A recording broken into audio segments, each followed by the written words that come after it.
The sun was setting over the hills of Gilgal as the prophet Elijah prepared to leave his faithful student, Elisha. Elijah knew his time on earth was coming to an end. As they got to Gilgal, Elijah said to Elisha, "Please stay here, for the Lord has sent me to Bethel." But Elisha said, "As the Lord lives and you live, I will not leave you." Elijah couldn't help but let Elisha follow him to Bethel. By the time they got to Bethel, the sons of the prophets who were at Bethel tried to distract him. "Do you know your master will be taken away from you today by God?" But he replied, "Yes, I know. Be quiet." They kept watching him with curiosity, but Elisha was determined to follow his master to the end.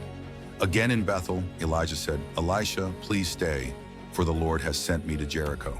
Elisha refused to stay behind but followed his master to Jericho. When they got to Jericho, the sons of the prophets in Jericho came to Elisha to distract him by asking him if he knew his Lord would be taking his master. Elisha agreed that he knew, and he immediately shut them up. Again, Elijah requested that Elisha stay in Jericho and let him go to Jordan alone.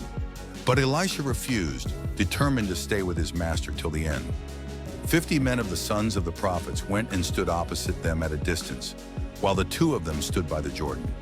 Elijah took his mantle, wrapped it together, and struck the waters.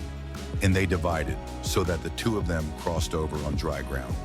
When they crossed over, Elijah asked Elisha, "Ask what I shall do for you before I am taken away from you." Elisha said, "Please let a double portion of your spirit be on me."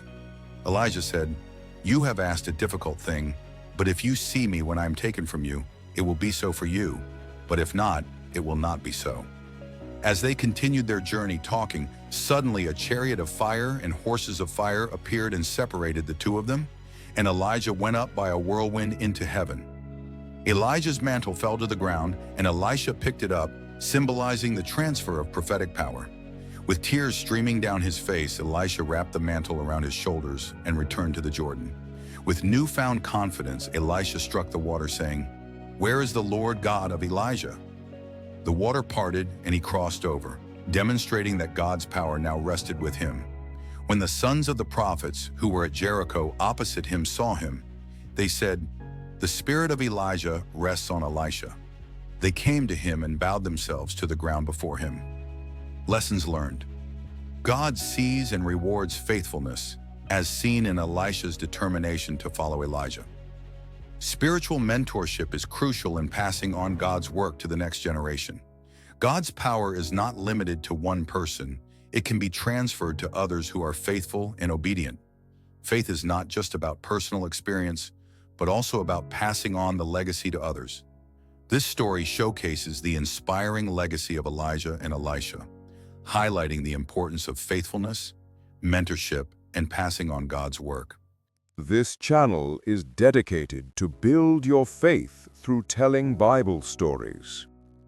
If you find this helpful, kindly comment, share, and subscribe to this channel. Thank you.